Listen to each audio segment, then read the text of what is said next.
नमस्ते, वंदे मातरम, जय हिंद। एक बार फिर से हाजिर हूं आप सभी का स्वागत, वंदन, अभिनंदन करने के लिए।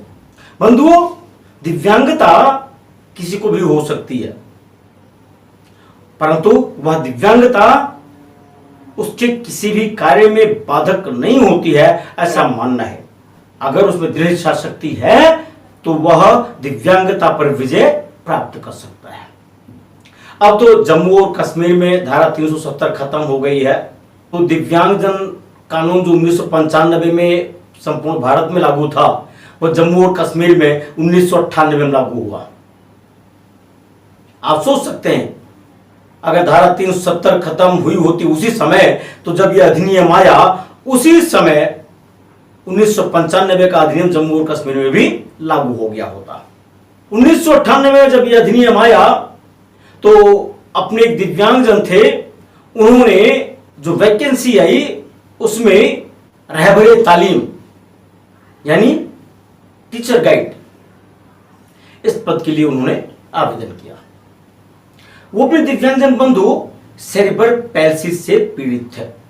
तो पहले तो ये कहा कि साहब ये तो डिसेबल हैं, सेरेब्रल पैल्सी से हैं, बोल भी नहीं पाते, इनके चलने में भी दिक्कत है, तो इनका अपॉइंटमेंट तो हो ही नहीं सकता।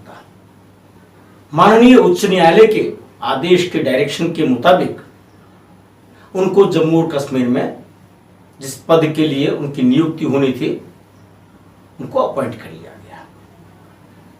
जब उनका अपॉइंटमेंट हो गया तो उस आदमी ने, जिसका अपॉइंटमेंट नहीं हुआ था, फिजिकली फिट था, उसने हाई कोर्ट में मुकदमा किया कि इनका अपॉइंटमेंट क्वेश कर दिया जाए। और एग्जामिनेशन हुआ, न्यूरोलॉजी के एक्सपर्ट्स और सारे डॉक्टर्स की टीम बनी, और जब ये रिपोर्ट गई तो रिपोर्ट में ये कहा गया कि चूंकि सेरेब्रल पैल्सी से हैं ये, इनको बोलने में भी दिक्कत है, चलने में भी दिक्कत है, इसलिए इनका अपॉइंटमेंट इस पद पर नहीं हो सकता। हाई कोर्ट ने क्या किया कि जो ये अपॉइंटमेंट किया था सेरेब्रल पैल्सी वाले बंधु का, अपॉइंटमेंट क्वेश कर दिया। हाई कोर्ट ने कहा कि जिस काम के लिए इनका अपॉइंटमेंट हुआ है उस काम में बाधाएं हैं, नहीं कर सकते, इनको अल्टरनेटिव अपॉइंटमेंट दिया जाए, चूंकि इस काम के लिए अनफिट है। इस निर्णय के विरुद्ध डिवीजन बेंच से अपील हुई, डिसमिस हो गई। जब यह मामला उच्चतम न्यायालय में गया तो माननीय उच्चतम न्यायालय ने यह होल्ड किया कि वास्तव में जो 1995 का दिव्यांगजन कानून है और जम्मू कश्मीर में जो 1998 में आया है ये कानून, यह सोशल लेजिस्लेशन है, सामाजिक कानूनों का एक अंग ये भी है।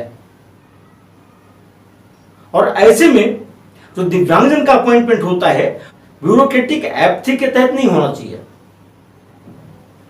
उनकी योग्यता है, वो काम करते हैं, इसलिए उनका अपॉइंटमेंट होना चाहिए, समावेशन के लिए उनका अपॉइंटमेंट होना चाहिए।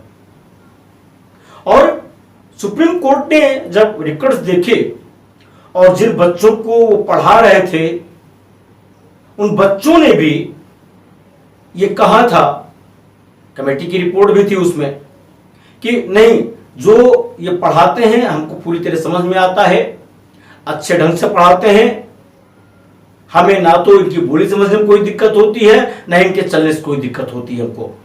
और इसलिए माननीय उच्चतम न्यायालय ने यह कहा कि ये जो रिजिडनेस है कि ये सेरेब्रल पैल्सी से हैं, ये दिव्यांगजन हैं, ये काम नहीं कर सकते, इससे थोड़ा सा ऊपर उठना होगा।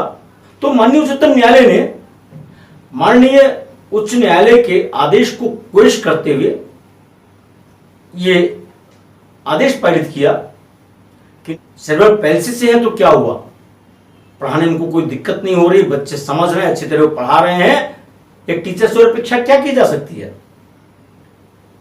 उल्टे स्टेट को उन्होंने ये डायरेक्शन दिया कि आप बाधा रहित वातावरण वहां क्रिएट कीजिए और ब्लैक बोर्ड पर लिखने में जो उनको दिक्कत होती है ऐसी डिवाइस दीजिए, इस तरह से वहां अरेंजमेंट कीजिए कि बच्चों को फिगर और ये सब जो लिख करके बताना है वो सब लिख करके बता सके। हमारे कहने का तात्पर्य यहां पर सिर्फ इतना सा है कि समाज में बैठे हुए लोग और शासन तंत्र में बैठे हुए लोग कभी यह समझ पाएंगे कि दिव्यांगजन सब कुछ कर सकते हैं।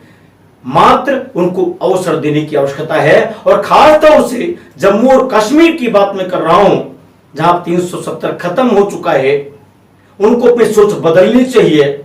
और इसलिए मैं कहता हूं कि इस्लाम में हो सकता है कि दिव्यांगजन चैरिटी का विषय हो, लेकिन भारतीय संस्कृति में, भारतीय सोच में और सनातन धर्म में दिव्यांगजन चैरिटी का विषय नहीं है, बल्कि दिव्यांगजन समाज के एक अंग हैं और राष्ट्र के विकास में, राष्ट्र के उन्नयन में उनका भी उतना ही हक है, उतनी ही भागीदारी उनको मिलनी चाहिए जितना कि अन्य सबको मिलती है।